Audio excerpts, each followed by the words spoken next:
तुमने बहुत मेहनत की है माइकल। उसकी आवाज हमेशा की तरह नरम थी। जैसे ही उसका हाथ मेरी पीठ पर आया, हल्के से थपथपाता हुआ, मेरे अंदर जमा हुआ तनाव पिघलने लगा, ठीक वैसे जैसे बर्फ धूप में छूते ही गल जाती है। मैं उसके फैसलों के खिलाफ जाने को लेकर डर रहा था। मटेओ जिंदा था।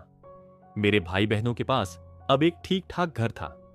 मैं अनजाने में एक सोल्जर बन चुका था, लेकिन फिर भी मुझे यह रास्ता उन लोगों के लिए काम करने से बेहतर लगा जो बुरे कामों के बदले पैसे देते थे। कैसा महसूस कर रहे हो? सब ठीक है? उस सवाल पर मेरा गला भर आया। उसे घर के जलने की बात जरूर पता चल गई होगी, लेकिन मैं ये कहने की हिम्मत नहीं कर पाया कि किसी ने जानबूझकर आग लगाई थी। मटेओ ने और कुछ नहीं पूछा, बस मेरी पीठ थपथपाता रहा। चलो अंदर चलते हैं। मैं डिनर तैयार कर रहा था। दरवाजा खुलते ही खाने की खुशबू बाहर आ गई। पेट के अंदर कुछ हल्का सा सुकून उतर आया। मैं किचन की तरफ गया। वहां शोर था। ऐना बच्चों के साथ खाना बना रही थी। आ गए? पहले हाथ मुंह धो लो, खाना हम तैयार कर लेंगे। नो आई मैं बोलने ही वाला था, लेकिन सच ये था कि मेरी हालत खराब थी। कल रात मैं नहा नहीं पाया था।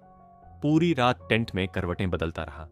ये बॉडी, इसे किम हायून ने गले लगाया था। मुझे नहीं पता उसकी स्टमक बहुत स्ट्रांग है या वह बस ठंड से ज्यादा नफरत करता है। मैं जल्दी से वॉश कर लेता हूं। अन्ना ने मुझे कपड़े दिए। बाथरूम की तरफ जाते हुए हर तरफ बच्चों की हंसी सुनाई दे रही थी। 3, 4, 5 की टोलियों में। पानी के नीचे खड़ा होकर मैंने खुद से बार बार कहा, यह फैसला सबके लिए सही था। मटेओ भी अब पहले से ज्यादा इसे स्वीकार करता हुआ लग रहा था। शावर के बाद बाहर आया तो खाना लग चुका था। टेबल पुरानी वाली से बड़ी थी। वह पुरानी टेबल जिस पर जगह हमेशा कम पड़ जाती थी। काफी समय बाद माटियों की प्रेयर के साथ एक सुकून भरा खाना शुरू हुआ। खाने के बाद सबने मिलकर सफाई की। तभी जॉन प्लेट उठाए हुए अचानक बोला, ब्रदर, सोल्जर बनने के बाद गन चला सकते हो? हाँ, चला सकता हूं। तो बाद में लाना, मुझे भी देखनी है। मैं मुस्कुराया। जॉन ने हवा में गन चलाने का नाटक किया। मैं सोच रहा था उसकी पोस्चर ठीक करूं या नहीं। फिर यह सोचकर छोड़ दिया कि इतने छोटे बच्चे को सिखाने का कोई फायदा नहीं। तभी सबसे छोटा लूका बोल पड़ा, लेकिन जो कल आपके साथ आया था वो कहां है? कौन? वो हैंडसम आदमी एंजेलो, जो अब तक चुप था, तुरंत बहस में कूद पड़ा। अरे वो आदमी नहीं है, वो ब्रदर है। ब्रदर? वो माइकल से बड़ा दिखता था। फिर भी ब्रदर है। कल पैसे पाने वाला एंजेलो आखिर तक किम हायून को ब्रदर ही साबित करता रहा। ये बच्चा पहले ही पैसों का स्वाद जान गया है। माइकल, मटेओ ने कहा, मिलिट्री के बारे में बताओ, कोई दोस्त बने। तुम बेवकूफ हो, आना ने टोका। मिलिट्री कोई स्कूल है क्या? मैं हंस पड़ा। स्कूल नहीं है, लेकिन अच्छे दोस्त बने हैं। सीओ यंगजुन और ओ नमगी का चेहरा दिमाग में आया। मैंने कहा कि अगली बार उनसे मिलवाऊंगा। सब खुश हो गए। सफाई के बाद बच्चे अपने अपने कमरों में चले गए। मटेओ ने मुझे अलग बुलाया। थोड़ा बाहर चलते हैं। अन्ना ने मोटे ऊन का कार्डिगन मटेओ को पकड़ाया। पहन लो, शाम को अभी भी ठंड है। मैं कुछ पल उसे देखता रहा, फिर बिना कुछ कहे बाहर निकल गया। थोड़ी देर बाद मटेओ भी बाहर आया। उसने आसमान की तरफ देखा और गहरी सांस ली। आज खुलकर सांस लेने में कितना अच्छा लग रहा है। धन्यवाद, ये सब तुम्हारी वजह से है। धन्यवाद कहते हुए भी उसकी आंखों में उदासी थी। शायद उसे लग रहा था कि मैंने ये फैसला उसी के लिए लिया, कि उसकी बीमारी मेरे लिए एक जंजीर बन गई। मुझे कोई पछतावा नहीं है, मैंने कहा। यह मेरा अपना चुनाव था, इसलिए चिंता मत करो। वह मेरे पास आया और मेरे बाल बिखेर दिए। तुम बहुत बड़े हो गए हो। जब पैदा हुए थे तो बस मुट्ठी जितने थे। मैं मुट्ठी जितना नहीं था। मैंने हल्का सा विरोध किया। हां, वह मुस्कुराया। मुट्ठी से थोड़ा बड़ा। और तुम्हारी आंखें जन्म से ही ऐसे चमकती थीं जैसे जूल हों। मां कैसी थी? हमारी मां कैसी थी? बचपन में जब भी पूछता, मटेओ कहता। वह बहुत सुंदर थी, जैसे कोई एंजल आसमान से उतर आई हो। फिर एक समय आया जब मैंने पूछना बंद कर दिया। शायद तब जब मुझे एहसास हुआ कि मैं दूसरों से अलग हूं। मेरी नजर मटेओ के हाथ पर गई। उसके हाथ की पीठ जलने से बिगड़ी हुई थी। उंगलियों के निशान साफ नहीं थे। सुन रहे हो? मैं चौंका। सूरज पूरी तरह डूब चुका था। उसके पीछे अंधेरा फैल चुका था। एक पल के लिए मुझे लगा मटेओ उस अंधेरे में फंसा हुआ है। तुम ठीक हो? उसने मेरा कंधा पकड़ा। हां, सॉरी, कुछ और सोच रहा था। अभी तुम क्या कह रहे थे? उसने जो कहा वह उम्मीद से बाहर था। अगर मौका मिले तो मैं कैप्टन किम हायून को बुलाना चाहता हूं। मुझे उसे धन्यवाद कहना है। मेसॉल में एसीओ यंग जून ने मेरी प्लेट देखकर जीभ चटकाई। इतना मीट? ओह, नमगी देर से आया। उसके माथे पर छोटा सा गौज लगा था। ठीक हो? मैंने पूछा। हाँ, बस थोड़ा कट लग गया। आंख बंद करके दौड़ रहे थे क्या? ओ नमगी ने चालाक मुस्कान दी। वह अब भी उसी स्टनिंग ब्यूटी के बारे में सोच रहा था जिससे वह छुट्टी में मिला था। कल रात से लेकर अब तक वही कहानी। हर आदमी उसे देखता था। क्लब से निकलते ही सबकी नजरें उस पर टिक गई थीं। मैंने बिना कुछ कहे मीट का एक टुकड़ा उठाया, डाइव किया और सीधे उसके मुंह में डाल दिया। चुप रहो और खाओ। अब तुम भी ऐसे हो गए यार। क्यों हो गए ऐसे? एसीओ यंग जुन ने सिर हिलाया। यह पागल हो गया है। मैं सहमत था। खाना खत्म कर हम डॉर्मेट्री लौटने ही वाले थे कि हॉलवे में पार्क मुजिन ने रास्ता रोक लिया। हाइब्रिड, मुझे बात करनी है। एसीओ यंग जुन आगे बढ़ा। जो कहना है यही कहो, गंदे तरीके मत अपनाओ। पार्क मुजिन हंसा। उसकी 100 मिमी सी सिमेत्रिच की कदकाठी अपने आप में धमकी थी। मरना है? बहुत दिन हो गए पिटे नहीं हो। मैं बीच में आ गया। बिना वजह लड़ाई मत करो। क्या बात है? उसने मेरे छुए हुए कंधे को छाड़ा। यहां नहीं, उधर चलते हैं। बस हम दो। लेक्चर रूम खाली था, सूना, ठंडा। तुम क्यों नहीं आए? उसने पूछा। किस बात पर? मैंने कहा था तुम्हारी इंटरेस्ट की चीज बताऊंगा। मुझे जानना नहीं है। सच में? अगर यही बात है तो मैं जा रहा हूं। जैसे ही मुड़ा उसने मेरा कंधा पकड़ा। अभी बात खत्म नहीं हुई। हाथ छोड़ो, मैंने कहा, वरना मर जाओगे। कुछ सेकंड सिर्फ नजरें टकराईं। फिर वह पीछे हटा, जेब से मुड़ा हुआ पेपर निकाला। खुद देख लो। पेपर पर मटेओ का नाम था। डॉक्टर का नाम भी जाना पहचाना था। यह तुम्हारे एडॉप्टिव फादर का मेडिकल रिकॉर्ड है। तो मेरे कजन ने सर्जरी असिस्ट की थी। वह पास आया, चेस्ट खोली और फिर बिना कुछ किए सिल दी। मेरे दिमाग में कुछ देर कुछ भी समझ नहीं आया। तो वह जिंदा कैसे रहा? मुझे नहीं पता। मैं बाहर निकल आया। इंस्ट्रक्टर की आवाज गूंजी। पाक मुजिन ने फुसफुसाया। किसी को बताया तो बुरा होगा। मैंने उसे देखा दया के साथ और मन ही मन तय किया, कभी असली कॉम्बैट में गलती से उसकी टांग में गोली लग ही जाएगी। रेडी? मैं चेयर पर बैठा था, नेक के चारों ओर क्लॉथ बंधा हुआ। मेरे पीछे एसीओ यंग जून क्लिपर्स पकड़े खड़ा था। मशीन की हल्की बजिंग पहले ही मेरे नर्व्स पर चढ़ रही थी। रिग्रेट तो नहीं करेगा? ये हेयर स्टाइल तुझ पर सच में सूट करता है। मैंने सिर हिलाया। ग्रेजुएशन सेरेमनी बस सामने थी। उसके बाद मैं ऑफिशियली सोल्जर होता। रूल्स में शॉर्ट हेयर मैंडेटरी नहीं था, लेकिन सब कहते थे कि प्राइवेट के लिए शॉर्ट हेयर बेटर रहता है। सैलून जाने का सोचा था, पर प्राइस सुनते ही मन बैठ गया। बस हेयर कट के लिए इतना खर्च? नहीं, वेस्ट है। सो यंगजुन हंसा। कटे हुए हेयर मुझे दे देगा? बकवास मत कर, मैंने कहा, और ढंग से काट। अगर ईयर कट गया ना तो सेम थिंग तेरे साथ। वो हंसा। थ्रेटनिंग? अब तेरी लाइफ इस यंग के हाथ में है। Head up. Buzzing sound year के पास आई और मेरा बॉडी अपने आप फ्लिंच कर गया। पास खड़ा ओनमगी हंस पड़ा। गन से नहीं डरता, क्लिपर से डर रहा है। अगर अगली हो गया तो? किसी ने कहा। Why not? मैंने ड्राई सा जवाब दिया। क्लब में गर्ल्स कौन पिक करेगा फिर? वो डैम क्लब, सिर्फ नॉइज और डिजीनेस। समझ नहीं आता लोग एंजॉय कैसे करते हैं। फ्लोर पर सिल्वर हेयर गिरने लगे, 1 by 1। मैंने फॉलो किया। ठीक से काट रहा है ना? बॉल्ड मत बना देना। ओ, सीओ यंग जुन बोला, तो बुद्धिज्म भी कन्वर्ट कर लेते हैं।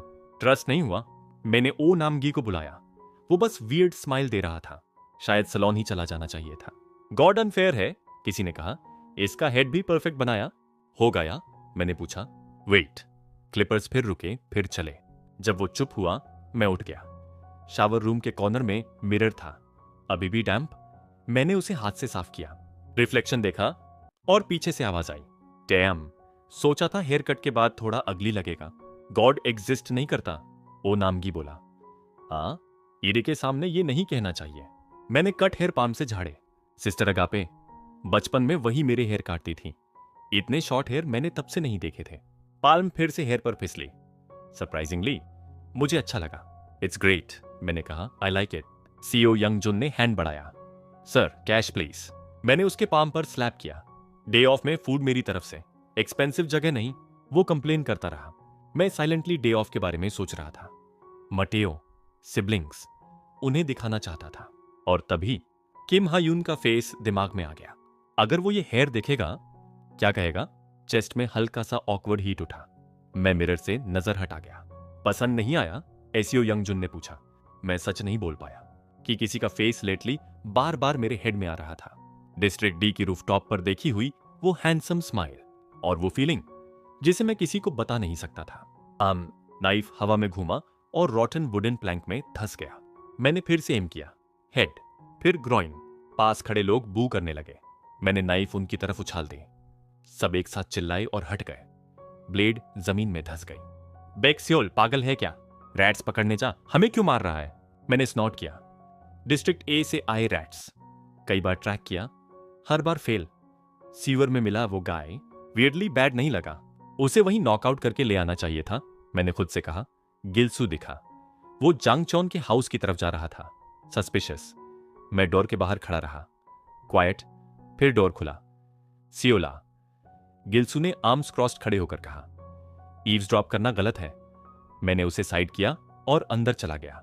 जांगचन रूम के अंदर चीजें उलट पुलट कर रहा था। स्ट्रेंज। यहीं रखा था। क्या ढूंढ रहा है? मैंने पूछा।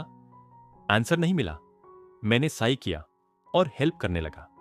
तभी नोटबुक्स के बीच से एक फोटो नीचे गिरी। मैंने उठाई। हिडन सन। जांगचन का फेस देखा और खुद ही हेड शेक कर दिया। फोटो उसने छीन ली, जैसे ट्रेजर हो। सन? मैंने पूछा। उसने फिंगर्स से काउंट किया। देखो, ये वही है। फोटो में बेबी था। Almost white hair, blue grey eyes. Sewer वाला गाय डार्क था, लेकिन आईज रेयर नहीं थे ये कलर्स। फिर भी बर्थ डेट नीचे लिखा था। कैलकुलेट किया। अराउंड 20। अर्थ शुक। अर्थक्वेक। हम टेबल के नीचे घुस गए। लैम्प्स, कप्स, सब कांप रहा था। कुछ सेकंड्स बाद सब शांत। फोटो उलटी पड़ी थी। पीछे लेटर्स थे। ये क्या है? मैंने पूछा। मैं ही पढ़ सकता था थोड़ा। ई, लिम, लीडा और पहला लेटर आयर। नाम मेरे माउथ से निकला और रूम अचानक बहुत ठंडा लगने लगा। व्हीज व्हीज। ऑक्सीजन मास्क के अंदर हर सांस के साथ धुंध सी बनती और मिट जाती थी। मैं बेड के पास खड़ा उस शरीर को देख रहा था जो अब किसी जिंदा इंसान से ज्यादा हाफ कॉप्स लगता था।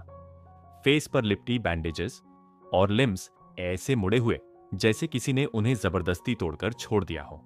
दवाइयों और डिसइंफेक्टेंट की तेज गंध के नीचे एक और बदबू छुपी थी, सड़ी हुई, पुरानी, जो कितनी भी बार साफ करने पर नहीं जाती। मैंने चुपचाप उसे देखा। व्हाइट कोट की हल्की आवाज हुई और क्वान सोयंग अंदर आई। तुम यहां हो इसलिए क्या? आज हालत थोड़ी बेहतर लग रही है। बेरा। मैंने मन ही मन हंसी उड़ाई। करीब 20 साल हो चुके थे। 20 साल से मैं उस औरत के पास खड़ा था जिसे किसी भी पल ऑफिशियली डेड कहा जा सकता था। कितनी बार बैंडेजेस बदले, कितनी बार डिसइंफेक्ट किया, लेकिन हवा में फैली वो बदबू कभी कम नहीं हुई। फादर कब का आना छोड़ चुका था।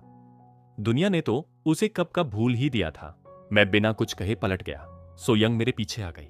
जाने से पहले हेलो तो बोल दो। वो सुन नहीं सकती। तुम कितने ठंडे हो, उसके शब्दों में शिकायत थी, लेकिन उसकी आंखों में समझ। हम बचपन से एक दूसरे को जानते थे। उसे मेरी जिंदगी ऐसे पता थी जैसे अपनी हथेली। रिसर्च मेरी मां की जिंदगी थी और मेरी परवरिश हमेशा किसी और ने की। शायद इसलिए एक्सीडेंट के बाद भी मैं रोया नहीं था। मैं सिर्फ 9 साल का था। ओ, उस बच्चे से पूछा। उसने मना कर दिया। उसका टाइप नहीं। हाँ, काफी नखरे हैं, यही कहते हैं ना, खुद को बहुत समझना। मेरे लिप्स पर हल्की सी स्माइल आ गई। मां के सामने मैं हमेशा स्टोन फेस्ड रहता था, लेकिन आयर का नाम आते ही कुछ अंदर से ढीला पड़ जाता था। सोयंग ने भी नोटिस किया। शायद उसने ये भी सोचा कि मेरी फीलिंग्स सीधी नहीं है। लैब में ओपिनियंस फटे हुए हैं, उसने कहा। कुछ लोग कहते हैं उसे मना फुसलाकर जीन्स सिक्योर कर लेने चाहिए। कुछ कहते हैं देर होने से पहले उसे टेस्ट सब्जेक्ट बना देना चाहिए। सच कहूं तो ज्यादातर लोग दूसरे ऑप्शन के साथ हैं, लेकिन मुझे ठीक नहीं लगता। अगर वो अवेकनिंग कर गया तो फिर से कोई भयानक इंसिडेंट हुआ तो वो इंसिडेंट करीब 20 साल पहले हुआ लैब एक्सप्लोजन। क्या उस बच्चे में सच में इतनी पावर है? बाकी बच्चे तो बहुत छोटे थे, टेस्ट होने से पहले ही मर गए। कोई डेटा ही नहीं है कि एबिलिटीज हेरेडिटरी हैं या नहीं। ऐसे में अलग अलग ओपिनियंस होना स्वाभाविक था। आयर के आने के बाद रिसर्चर्स जैसे जोश में थे। डिसीजन मैं लूंगा, मैंने ठंडे स्वर में कहा। ज्यादा बोलने की जरूरत नहीं। सो डिस्टेंट, सो यंग ने बड़बड़ाया। हम स्ट्रेंजर्स हैं, लेकिन फिर भी। वो कार तक गई और एक छोटा सा बॉक्स निकाल लाई। क्यूट रिबन बंधा हुआ। डिजर्ट है, मैंने प्रॉमिस किया था। मजाक में कही बात थी, लेकिन उसने सच में अलग से खरीद कर रखी थी। मैंने उसे हेड से टो तक देखा। क्या है? ऐसे क्यों देख रहे हो? कोई अजीब आइडिया मत पालना। कौन सा आइडिया? मैंने जवाब नहीं दिया। वो समझ गई। अगर मैं कह देता कि मुझे कोई और पसंद नहीं, तो वो बीच में घुसने वाली थी। लोग उसे एक्सपेरिमेंट ऑब्सेस्ड कहते थे। मैं भी। कभी कभी मुझे उसमें अपनी मां दिखती थी। रिसर्च के लिए उसकी सिंसेरिटी जेन्युइन थी। आई वॉन्ट यू, मेरे पास कॉन्शियंस है, उसने कहा। वो मुझसे 9 साल छोटा है। तुम करोगी भी और गिल्ट भी बचा लोगी। जैसे तुम नहीं करोगे। मैं नहीं, सिर्फ तुम। आखिरकार उसने डिजर्ट मुझे दे दिया। उसे ठीक से समझाना। कार में बैठकर मैंने बॉक्स पैसेंजर सीट पर रख दिया। रिबन पर छोटा सा हार्ट बना था। मैंने मेसी कोड ली। सामने देखा तो सोयंग हाथ हिला रही थी। शावर के बाद बाहर लेफ्टिनेंट पार्क खड़ा था। इसका मतलब साफ था। बिना सवाल किए मैंने कपड़े बदले और उसके साथ चला। रास्ते में उसने हल्के से पूछा, आज क्यों बुलाया गया है? मैं चुप रहा। नॉक। मैं अंदर गया। मैं डेस्क पर डॉक्यूमेंट्स देख रहा था। आ गए हो तो बैठो। डॉक्यूमेंट्स से नजर उठी और थोड़ी देर को ठहर गई। तुम, मैंने सोचा, ये इंसान ऐसा एक्सप्रेशन भी बना सकता है। तुम हेजहॉग क्यों बन गए? अजीब लग रहा है? नहीं, बहुत क्यूट। शब्द अपने आप निकल गए। मैं उसके पास आया। फिंगर्स उसके हेयर में चले गए। शॉर्ट, खड़े हुए। टच करने पर नरम, स्किन से सोप की साफ खुशबू आ रही थी। ठीक वैसे जैसे छिल्ली हुई शाहबलूत। बार बार छूने का मन करता है। वो सह नहीं पाया। चेयर से उठकर दूर चला गया। मैंने देखा उसके ईयर्स लाल हो गए थे। मैं डेस्क पर गया, एक बॉक्स उठाया और टेबल पर रख दिया। ये लो, क्वान सोयंग ने दिया है मुझे। क्यों? शायद उसे तुम पसंद हो। उसके ईयर्स और ज्यादा लाल हो गए। मैं सोफा पर बैठ गया, सिगार माउथ में रखी, लेग्स क्रॉस की। देखो, ईयर्स भी लाल हो गए। उसने मेरी बात अनसुनी की और बॉक्स खोल दिया। गिफ्ट मिलने की खुशी उसके फेस पर साफ थी। उसने कभी गिफ्ट नहीं पाया था, लेकिन जैसे ही अंदर देखा, एक्सप्रेशन बदल गया। मैंने बॉक्स झुकाकर देखा। ओह, केक था, लेकिन ऐसा लग रहा था जैसे किसी ने चबाकर वापस रख दिया हो। फिर भी उसने फोर्क से एक बाइट ली। टेस्ट लेते ही उसकी आंखें चमक गईं। ओह, दूसरा बाइट लेने से पहले मैंने बॉक्स खींच लिया। फोर्क हवा में अटक गई। क्यों? ऐसी शक्ल की चीज खाना चाहते हो? शक्ल से क्या, टेस्ट अच्छा है। समझ गया। पेट मजबूत है। अभी बढ़ रहे हो? मुझे खुद नहीं पता सार्केज्म क्यों निकल रहा था। मैंने दूसरा बॉक्स रखा।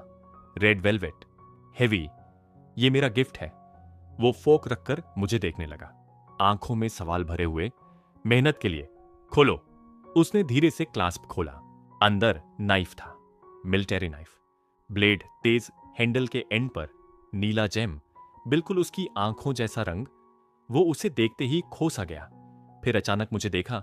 सच में मुझे दे रहे हो? पसंद आया? उसके लिप्स पर रेयर स्माइल आई। मेरे चेस्ट के अंदर कुछ हल्का सा चुभा। तुम जानते हो, मुझे मिलने के बाद तुम सबसे ज्यादा आज ही मुस्कुराए हो।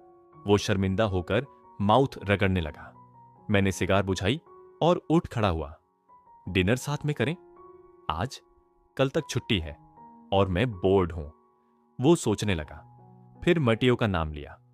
मैंने बिना हेजिटेशन हां कर दी। जाते वक्त उसने केक उठाने की कोशिश की। मैंने बॉक्स उठाकर सीधे ट्रैश में डाल दिया। नहीं। क्यों? ज्यादा मिठाई खाओगे तो टीथ खराब हो जाएंगे। वो मुझे घूरता रहा, बच्चे की तरह। वो चला गया, गिफ्ट को चेस्ट से लगाए हुए। डॉम पहुंचकर भी वो नाइफ को देखता ही रहा होगा। ब्लेड पर खुदा हुआ नाम, उसका नाम, और शायद कहीं ना कहीं अब मैं भी उसमें खुदा हुआ था।